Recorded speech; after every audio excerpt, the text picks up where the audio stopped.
Welcome to part 1 of preparing for the AI era. Today, how do you scale an app from one user to hundreds of thousands? And how do load balancers tame all that chaos? Let's get into it. Every system starts simple. A user makes a call to a backend server, which fetches data from a database and replies. For a small project, this works perfectly fine. But, okay, what happens when 100,000 users rush in, all at the exact same time?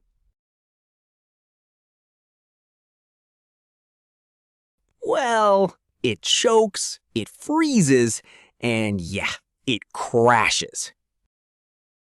Our first instinct? Just throw money at the problem.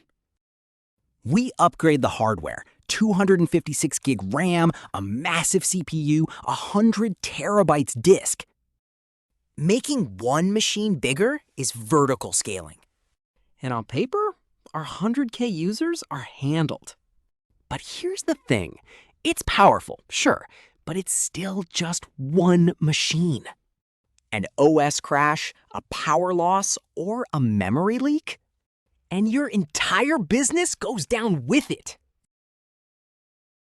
Relying on one giant machine is a single point of failure. So, yeah, let's just get rid of it. Instead of one huge machine, we buy many small, cheap ones. Add one server, then another, and another, say 10 machines with 16 gig each.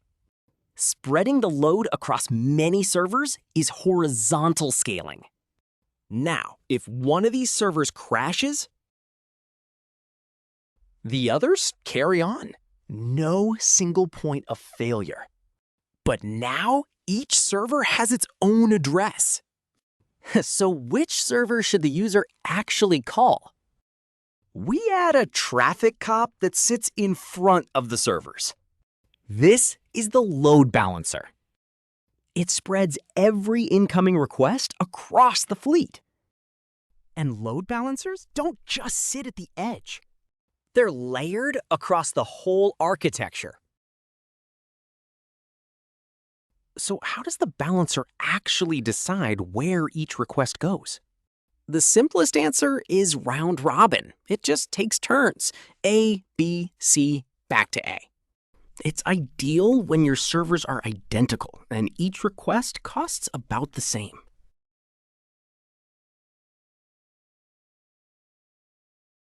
But what if one request is far heavier than the others? But it's A's turn again, so the next one piles on too. If servers differ, weighted round robin gives bigger ones more. Still, it can't tell a heavy request from a light one. Least connection tracks how busy each server is right now. Great when request times are unpredictable. It always picks the freest server. A has 50 connections, B has 2, so the next one goes to B. But B's one connection is a huge upload, maxing its CPU. It sees only one connection, so it piles on more and boom, B crashes. Weighted least connection weighs capacity and load together. Next problem, what if one user must keep hitting the same server? Think a live session or a cache that's already warm for them. That's what IP hashing is for. We hash the user's IP into a number. Let's say it comes out 16. 16 mod 2 servers is 0, so they always land on server A. Same IP, same number, same server, every time. The session stays warm. But 1,000 office users behind one public IP all hash to that same number. So they all crush server A while B sits idle. And here's the real killer. That formula depends on N, the server count.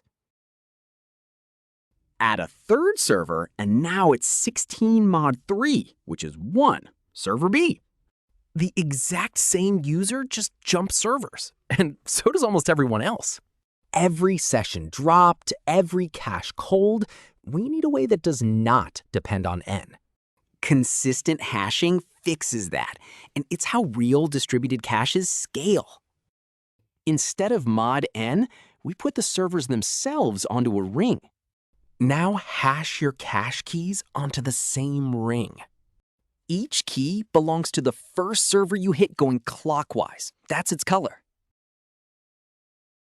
Walk clockwise to the first server, that's who owns the key. Here's the magic. If a server fails, say B, only B's slice moves. Its arc hands off to the next server. Every other key stays put, still cached, still warm. No mass reshuffle, no cold cache. That is what mod N could never do. But there's a catch. With just a couple of points, the slices are lopsided. So we hash each server to many points around the ring, virtual nodes. Now each server owns lots of tiny slices, and the load evens right out. That's the whole trick behind how the biggest caches and databases scale. Okay, so where does all of this actually run in the real world? Round robin and least connection run the load balancers you know. NGINX, HA proxy, Envoy, and cloud ones like AWS's ELB all do exactly this. And consistent hashing is the backbone of distributed databases and caches. Cassandra, DynamoDB, Redis cluster, even the CDN serving this very video. So, 4 ways to share the load, each with a trade-off.